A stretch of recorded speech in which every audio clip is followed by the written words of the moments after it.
So, I hear Hi. you are going to self-promote. I am flagrantly. We're just going to in start front right of with that. Everybody. I don't know what you're self-promoting. Should I be scared? No, you should not. Okay.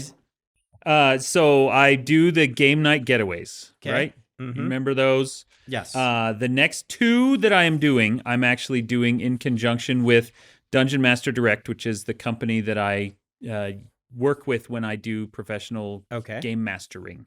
And so one of them is in Utah this fall in October. It's called The Haunt, and Okay. it's just a few days. It's 2, 3, 4 days. Downtown Salt Lake at the Peary Hotel. Have you ever been to the Peary Hotel? No.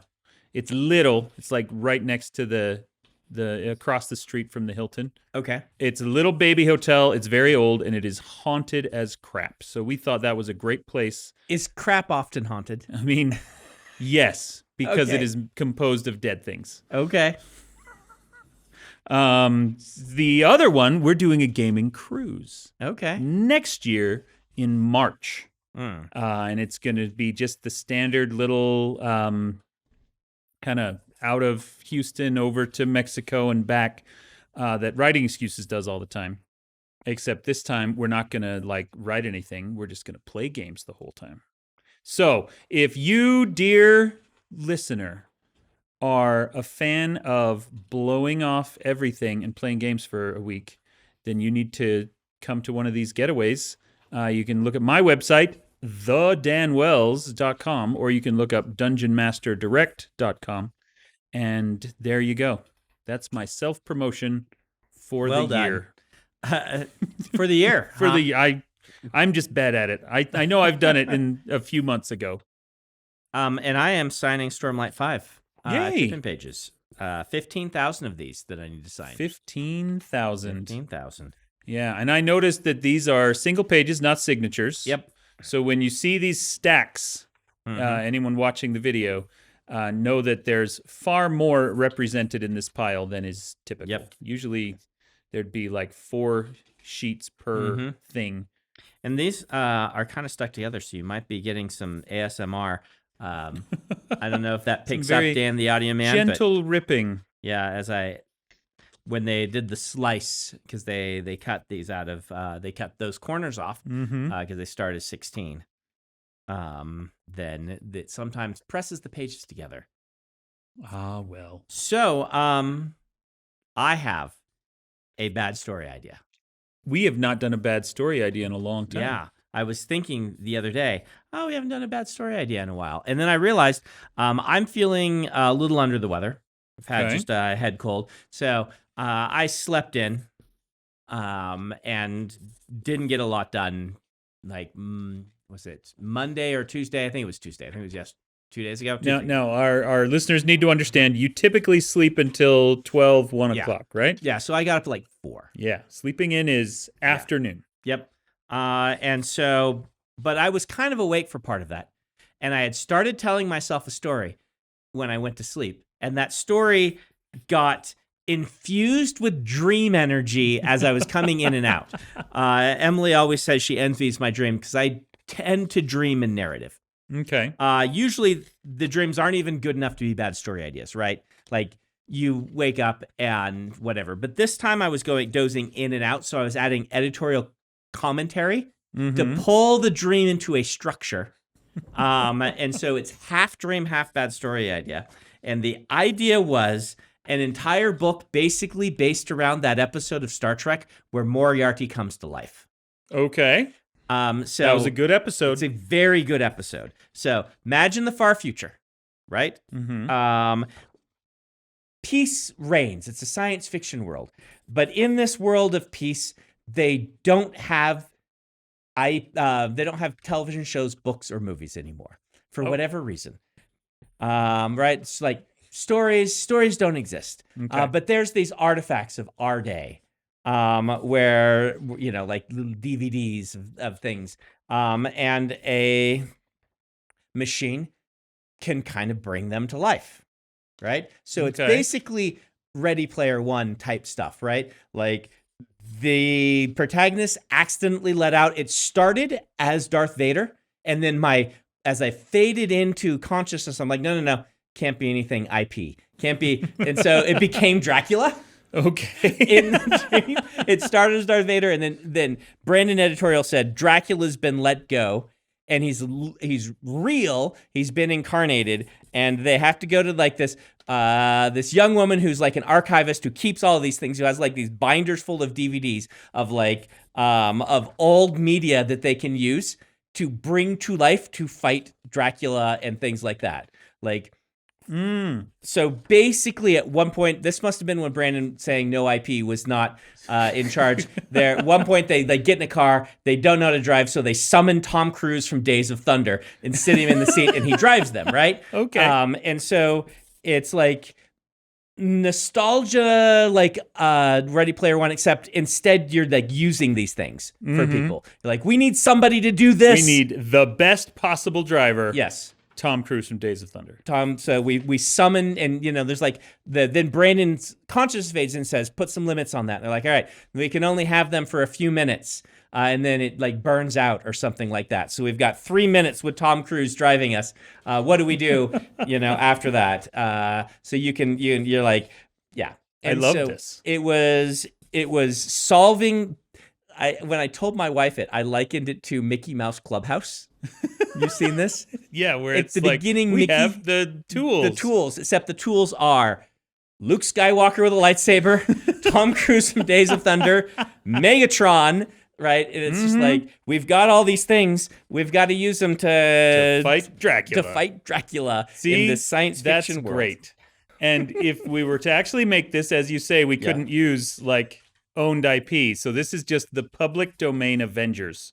Yeah, well, that's what I was promised that League of Extraordinary Gentlemen would be, and the comics deliver on that promise, kind of. I mean, they're weird like all of his stuff, but the movie did not really deliver on that. But you could, film companies are more into this whole sharing IP thing than they were back in the days of Roger Rabbit. Yeah, when it was a fight to be able to use Disney and Looney Tunes in the properties. same thing. Yeah. I think if this were being made by one of the big rights holders, you could just have their catalog, right? You wouldn't have everyone else's, but you could be like, we can use, here's who we have, and they all suspiciously are Universal properties or something like that. Well, that is delightful. I like fun? that. Man. So now I'm trying to think. What one of the things that stands out to me, you and I, along with Howard Taylor and Mary Robinette Kowal, way back in the day, we had come up with the the History Ocean's 11 team. Yes, it was mostly you and me. Let's be honest. The others two just kind of laughed at us. We had one big meeting with everybody, and the rest of the time it was just you and I. And we were trying to find, like, if you were to build the best heist team, and you were able to draw from historical figures, who would you have as your engineer? Who would you have as your con artist, et cetera, et cetera? You had the best idea for the Q, the inventor. Oh, the inventor guy was the original caveman who invented the wheel. Yep. Yeah. Which would be, he's clearly the best inventor. Right. And all the gear and gadgets he gives people is basically some variation of, here's a rock or a stick or both. But then it actually does But then it actually does a wonderful thing. Yeah, with Benjamin Franklin's Time Rangers. Or something like that. We had some... Because clearly Benjamin Franklin is the one who's gathering putting them all together. Yes. And this reminds me of that. Yeah. But like with public domain characters instead. But also, this is not a heist, it's a thriller. I know. Right? It's like, it's Dracula's out. Nobody knows how to deal with him because no one's read Dracula, because we live in a society that's secretly a dystopia because it doesn't have stories anymore. And now we need to fight Dracula, and we are going to use Patrick Swayze. fine dance moves in order to accomplish it. Yeah. Well, and I actually love, I don't know if this is actually part of it, but the whole, Mickey's Tools thing, where you just get 4 choices and you have to pick the best one, and maybe none of them are drivers. Yeah. I don't know. I've got Morgan Freeman. He knows how to drive. He knows how to drive. He was in a movie about driving. He'll do a good job, right? Yeah. As he slowly putters along, delivering bits of wisdom. Man, so who's the first person that you would go to help you understand the threat Dracula poses? I don't know. Some Marion the librarian from The Music Man. Are there other famous I mean, librarians? Van Helsing, but we couldn't use Van Helsing because obviously the book... He never shows up on the thing. Yeah, well, in the book that whatever created Dracula, like, it's already been used. They've got a certain number of re-rolls Yeah. allowed, and they burn through all of them on the very first one, hoping to get Van Helsing, and they don't. So then they're just stuck with whatever crap. See, I like it better if you've got this archivist who's like flipping through the book, being like, "What can I find? What can I find?" Rather than, that's good, right? It gives a character something to do. It gives dramatic tension. It's like, I found this. It's called Driving Miss Daisy. It's probably a race car movie, right? And they pop it in. Like, you get to do things like that rather than, But you can Mickey's Tools it by saying, I know this one's really cool. We've got this. Let's save it. It's like, is it time for Starscream yet? No, it's not time for Starscream. Right? Like, or whatever that is. You really want to set a limit on this. Yeah. Your archivist, she's got one of those big, long Dewey Decimal card library drawers. And so that's what she was able to grab from the library. They all have to start with the same letter. Everything has to start with D. Well, Days of Thunder and Driving Miss Daisy are in there. Yeah. And Dracula. So that's perfect. Right. Yeah. That's actually a pretty good limitation, because then, like, what did you think of Ready Player One? Did you read it? Did you watch it? I didn't actually read it. I did watch the movie, and I thought that it was painfully not for me. Okay. I don't want to say it was bad, although I did think it was bad. I don't like saying something is literally bad when it's just not for me, right? Though in this case, I do think that it was put together very poorly. The stakes didn't work for me. A lot of the character motivations didn't make sense to me. Okay. I've complained before on the show about, anytime you see nostalgia show up in science fiction, it's always incredibly specific to one era. Yep. And so we know it's not a universal feeling. It's just, this writer really likes these 5 years of history. That doesn't bother me so much as reference as purpose, right? Like, part of where my brain was going in this, I'm like, how can you do some of this sort of, how would I do something like this and make it fun rather than just there, if that makes sense? Oh, yeah. And making it a toolbox to solve things would be fun in a sort of crunchy branded Magic System sort of way. Like, you pull out Morgan Freeman before you burn it up, and you're like, all right, this one's useless. And then later on, you need someone to give some really great advice. Yeah. And to talk you pull that one and he talks Dracula out of being evil at the end, and that's how you solve your problem. You're like, this one that was useless, we repurpose. That sort of thing is fun to me. You pull that out at the all is lost moment. Yeah. When everything looks terrible, and then he's like, and then I need someone to drive me home then. I didn't save the world, and he puts in Morgan Freeman. And he talks him through it. Everything he needs. That's right. That's the perfect use of that. Yep. Love it. So anyway, there's a bad story idea for you. Okay. For I think it's a wonderful story idea. It just feels like an untenable story idea. Yes. But like you say, Ready Player One pulled together a ton of different properties from all over the place. Yep. You just need to get Steven Spielberg involved, and you'll be good to go. You say, "Hey, Spielberg, do you want to remake the same movie, only better?"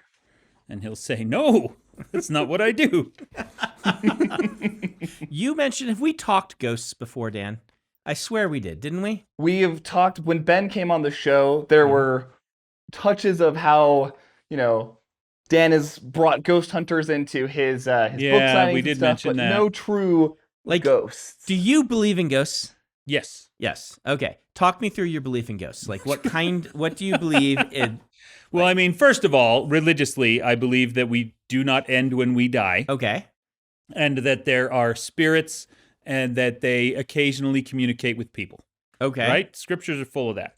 But more so and beyond that, I think that they probably hang out and they do things and they talk to people way more than is religiously necessary.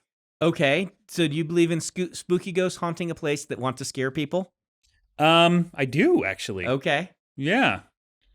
Like straight up, this person died here in a traumatic way. Well, They hang out. see, in that case, I am not certain if I would say it's a ghost, Okay. like a spirit of a dead person. So you believe like demonic presence is there Might be people? demonic presence. Uh-huh. Also, I don't know. I kind of do believe in spooky ghosts. Because I am, despite all appearances, Yes. an optimist. Believe it or not. Okay. I do believe it, actually. I know you do pretty well. believe that ultimately every ghost, even if we think it's a scary ghost, Mhm. is doing what they think is right. Okay. Doing what they think they need to do. It's like the Beetlejuice thing, right? They Mhm. were just a very happy couple who happened to die together, and they were like, well, we want to keep our house to ourselves so that we can be together because we love each other. And so they were presenting scary things, but, their reasoning ultimately was not evil. Okay. So that's kind of my feelings on ghosts.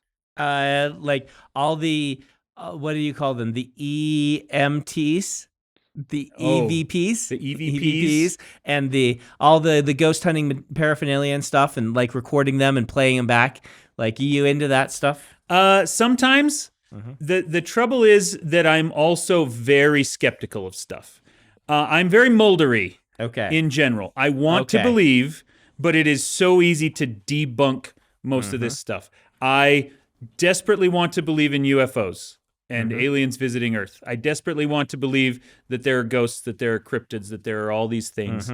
But I want to be able to believe them because of the evidence, not in spite of the evidence. Okay. And so when something is too easy to disprove, or even hard and eventually gets disproved, it feels like a letdown. It's like, oh dang, well that one didn't turn out either. Like, I watched some ghost hunting show where the ones that are so obvious that they feel fake, those are the worst ones. Okay. Like, if they're doing their night vision thing or their thermals and they'll see a human shape move across the screen, that's where I'm like, okay, you're just making stuff up. Whereas if it is something that is very kind of neutral, maybe this is a voice that's coming through the radio, maybe it is not, maybe it's just random scratches of white noise that pareidolia is making it sound like a voice. That's where I'm a little more likely to believe that maybe it could be something. Okay. To allow myself to hope before realism dashes that hope again. What about you? What are you? Don't believe. Don't believe in ghosts I mean, at all? I believe religiously that life continues after death. I believe in very specific instances, divine messengers have been sent to do specific things. And I don't think the rest of it is anything. Okay. I don't think there's ghost haunting any place. I don't think that any of the equipment they've come up to detects anything. Doesn't actually work. Okay. Yep. What about different regions? So, for example, one experience that I can point to, Okay. is in the temple. And the temple is where we in our religion believe that, like, the wall between our world and the afterlife is very thin already. I was volunteering there to clean after hours. And I was in one of their rooms, like the laundry room or something, vacuuming. And suddenly became intensely aware that my dead grandmother was there. Didn't see her, didn't hear her. I just knew she was there watching. Okay. And there weren't any signs. It's not like she'd been on my mind that day or anything. But knowing her, it makes perfect sense to me that she would show up while I was vacuuming to make sure that I didn't screw it up, to make sure that I was doing a good job. See, I'm not sure I would believe that she was, but I think what you've said matches our doctrine and theology. That multiple and this is not not exclusive to our religion. The idea that our ancestors are watching over us and are interested in what we do, I accept. Yeah. And that I think totally accept as a plausible reason. What I don't believe is in like a haunted house. A haunted house, or like I think that falls under the specific divine. Like, hey, you need to know someone cares about you and is looking over you or watching over you, right? Like, but yeah, that makes so sense. that falls on the other side of the line where I'm like, this matches my theological understanding. I've heard enough of these stories that I accept that as part of my framework. And I think that does happen. I will not be shocked if I get to the other side and they're like, no, these were just always just, these were real things happening. Or the other way. It's just like, no, this was just the way the human mind works. And things like that. Finds order where there isn't any. Yep. I will be fine with either of those, but I do not believe in any of the poltergeist haunting. I saw a weird thing at night, and now I think that a ghost is here. Like, no, I do not believe. Yeah, and I don't even really want to in that one. Like aliens, I do. I'm with you. I'm like, I have not been presented with evidence that persuades me, but I think that there's intelligent life out there. I think it's almost impossible that there wouldn't be, and so I want that to believe. It would be fun if the big cryptids exists. I don't think that they do at all. Like that's only it's fun in a fantasy sort of way. Do you want to hear my bad story idea? Yes. A dating website called OK Cryptid. Okay. Where instead of Cupid trying to connect people and match them up, it's like the Loch Ness Monster. Does the Loch Ness Monster have a computer? Apparently. I don't know. I don't think Cupid does either. This is just a takeoff of OK Cupid. Right. But they don't claim that Cupid actually uses OK Cupid. No, but they claim that they are working like for Cupid, that they're doing Cupid's work. So I would just love for someone out there to say, like, don't worry, Bigfoot really wants you to find your soulmate. Well, we're going to help him. I don't think that's how it'd be. It'd be like, all right, you're going to go hunting for Bigfoot. It's matching Bigfoot hunters and Bigfoot. It'd be like, all right, I will make sure that I am in the region, but I'm not going to be where you are. Because that's not how this works, right? Yeah. And I'll make some spooky, weird noises about 50 yards from where you're camping. All right, let me know where you're camping. Great, it's a date. So instead of a dating site, this is now a cameo. Yeah. Like I want to buy a cameo from Bigfoot. Yeah. And which just means he'll like bellow in the night. Yep. Bellow in the night. 100 feet away from my tent. Maybe leave some Bigfoot poop. I know they're big on finding Bigfoot poop. Bigfoot poop. Yep. Like the cryptid hunt. What do they say that he eats? Like, is it berries and salmon? Must be. I don't know. Doritos. Salud. Dinero. So our editor at Tor, Moshe, Love Moshe. He published my first book and your first book. Do you remember what one of his very first books was? It was a Bigfoot thing. It was a Bigfoot book. We found him in World Fantasy. Yeah, at Montreal. 2002. And we had heard that he was acquiring new authors, and we found him at a party. And we said, hey, what are you working on? And he talked about his Bigfoot book for at least 45 minutes. Yep. And we very patiently sat through the whole thing, waiting to pitch him our books. I read the book. It's actually pretty good.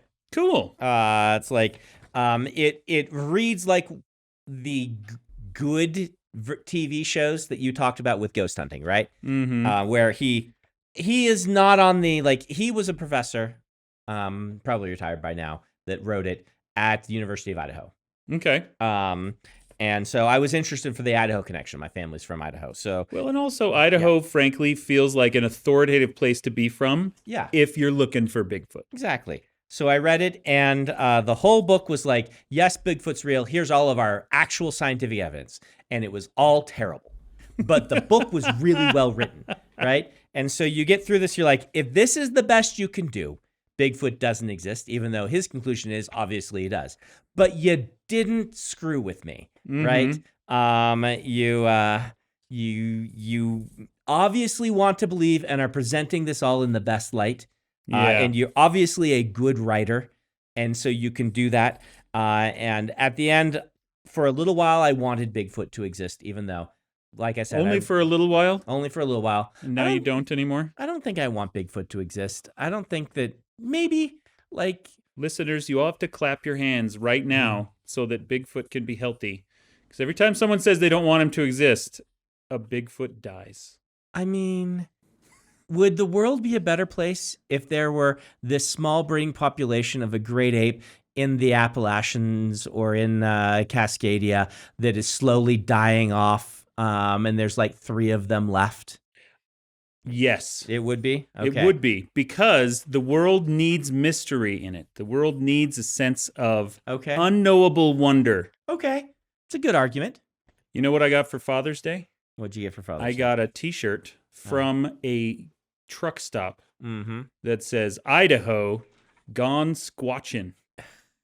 And there's a silhouette of Bigfoot, and my 12-year-old got this shirt for me because we gone squatching. Have you ever seen that famous Bigfoot video, Stabilized? Yeah.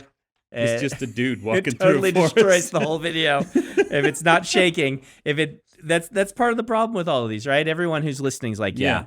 Like UFOs, we've seen Bigfoot, ghosts, if they're like the evidence, the video evidence we have is so terrible that it obscures the fact that it's filming a guy in a suit. A thing. Yeah. That's the problem, right? Like I said, we want to believe, but also we are skeptical. Inside you, there are 2 FBI agents, Mulder and Scully. I think a lot of people listening don't consider us very skeptical, since we both actually believe in an afterlife. And, that's true. I think on the side, like, we are both skeptics on the non-skeptical side, right? Yeah. We're closer to the line than most people for those who exist in a world of non-skepticism. Well, and it's true if we talk about skepticism as a school of thought, which it is, capital S skepticism. But I was actually watching a bunch of skepticism talks on YouTube a couple of weeks ago, and I found them fascinating. And one lady who was talking about who actually wrote Shakespeare's plays, one of the things she said that I thought was really smart was basically just skepticism is not blindly denying everything that's cool. Like, that's not science, that's not skepticism, that's just blindly denying everything. Sooner or later, if you are actually looking at evidence rather than your own preferences, some of the things that you thought were true are going to turn out to not be true, and vice versa. And I think that that's a more rational take on what it means to be a skeptic of something. I have had spiritual experiences that make me say, well, either I can't trust my senses, which is totally possible, right? Yeah. Otherwise, this is confirmation bias and something like that, or something is going on that I don't understand, and it kind of so I have had certain evidences, which is part of why I believe, but it does not match the rigor that the scientific community justifiably needs in order to have something be proven true. Absolutely. Since I brought it up, who do you think wrote Shakespeare's plays? I think Shakespeare wrote Shakespeare's plays. I think there's maybe all of them. There's better arguments for a couple of them than most. And I can see the argument on that, but last time I did a deep dive, and it's been a little while, I came out of it saying, Occam's razor really just says there was a guy who was really good at writing and wrote in this style and just wrote these plays. Like, Yeah. It's not, as a writer, it's not that hard for me to believe. Like, it's more hard for me to believe that The giant conspiracy that Yes. there's 12 different authors and he didn't write absolutely. so quickly that it's unbelievable. His style was so distinctive that contemporaries were saying, I can't make sense of this. It's nonsense, right? Like that's not how people talked. That's not even how other poets talked. He had a distinctive, brilliant, personal style that he applied. And I think, yes, there's for specifically a couple of plays, there's some better arguments. Like, well, maybe Shakespeare was in his twilight years and they needed to use his name, or maybe this was a school of like people were writing like the style and this one got lumped in that wasn't actually him during the early days, or I'm trying to remember what the arguments are, but I would just default to, no, he wrote them all. Like, people, there's no reason why. Yeah. Well, one thing we had a meeting about just today was how many people are constantly asking if they can put your name on stuff. Yes, that's true. Because they know it'll sell better, right? So there is a possibility that somebody was trying to sell, is it Titus Andronicus, I think, is one of the ones where there's pretty solid evidence that it maybe was somebody else, but still not provable by any means. Yeah. So, I think I'm with you. One or two maybe, but for the most part, it's just him, and I think there are people who don't want to believe that someone could be that successful or that talented or whatever. I don't know. I mean, how many times have you come out of your secret project phase and people be like, Brandon, are you actually writing these four novels? Actually write these. Come on. They don't really do that much to me. Not anymore. But I expected a lot more of that than I got. I'm always kind of conscious of, but the thing is, there's indie writers out there that just put me to shame in their writing speed. Oh yeah. And I think that kind of proves I am fast for an industry kind of a trad pub industry writer, but not even compared to the old days, right? Like the Asimov days and things like that. They wrote real fast. And so I only look fast compared to a lot of my contemporaries in my particular industry. I'm not like when the indies find out that I'll do 5, 6, 7 drafts of my books and spend months doing revisions. They're like, why? Right. I'm like, well, this is what we do over here. I've got a friend who I met through the Writing Excuses cruise named Bridget Baker. And I can't remember. She's a self-pub indie author. I can't remember if she publishes under her own name or not. If she does, go look her up. If she doesn't, I'll find it and put it somewhere so you can look her up anyway. She writes.